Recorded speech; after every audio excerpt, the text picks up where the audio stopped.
Roméo et Juliette étaient en couple, vivant une relation amoureuse parfaite. Après quelques années, Roméo a finalement obtenu son diplôme et a décidé de poursuivre ses études à l'étranger. Avant de partir, il a demandé Juliette en mariage en disant « Je ne suis pas très doué avec les mots, mais tout ce que je sais, c'est que je t'aime. Si tu me le permets, je prendrai soin de toi pour le reste de ma vie. » Juliette a accepté, et grâce à la détermination de Roméo, la famille de Juliette a fini par céder et a accepté de les laisser se marier. Avant son départ, ils se sont fiancés. Juliette a continué à travailler, tandis que Roméo partait à l'étranger pour poursuivre ses études. Ils ont maintenu leur amour à travers des emails et des appels téléphoniques. Même si c'était difficile, aucun des deux n'a jamais pensé à abandonner.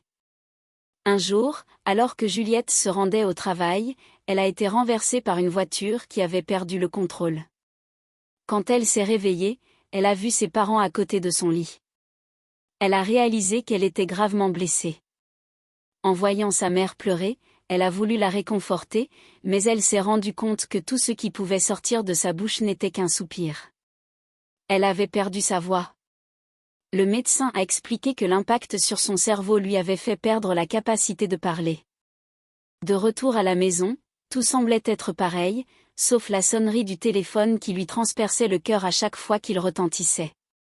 Ne voulant pas être un fardeau pour Roméo, elle a décidé de ne pas lui dire ce qui s'était passé. Elle lui a écrit une lettre lui disant qu'elle ne souhaitait plus l'attendre et lui a renvoyé la bague. En retour, Roméo a envoyé de nombreuses réponses et d'innombrables appels téléphoniques, mais tout ce que Juliette pouvait faire, c'était pleurer en silence. Ses parents ont décidé de déménager, espérant qu'elle finirait par tout oublier et retrouver le bonheur. Dans ce nouvel environnement, Juliette a appris la langue des signes et a commencé une nouvelle vie, se répétant chaque jour qu'elle devait oublier Roméo. Un jour, une amie est venue la dire que Roméo était de retour. Elle a demandé à son amie de ne pas révéler à Roméo ce qui lui était arrivé. Depuis, elle n'a plus eu de nouvelles de Roméo. Un an plus tard, son amie est venue avec une enveloppe contenant une carte d'invitation pour le mariage de Roméo. Juliette était dévastée, le cœur brisé. Mais quand elle a ouvert l'enveloppe, elle a vu son nom écrit dessus. Alors qu'elle était sur le point de demander à son amie ce qui se passait, elle a vu Roméo debout devant elle. Il a utilisé la langue des signes pour lui dire « J'ai passé un an à apprendre la langue des signes pour pouvoir communiquer avec toi et te dire que je n'ai pas oublié notre promesse. Laisse-moi avoir la chance d'être ta voix. Je t'aime. » Juliette, émue, versa de grosses larmes et pleura de joie.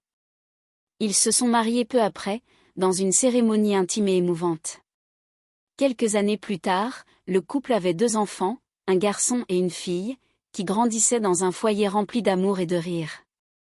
Un jour, alors que la famille profitait d'une journée en plein air, Juliette a ressenti une douleur étrange dans la gorge.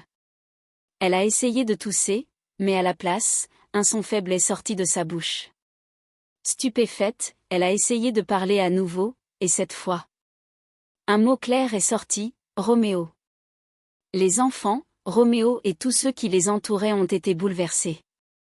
Les médecins ont expliqué que, contre toute attente, ses cordes vocales avaient commencé à guérir avec le temps.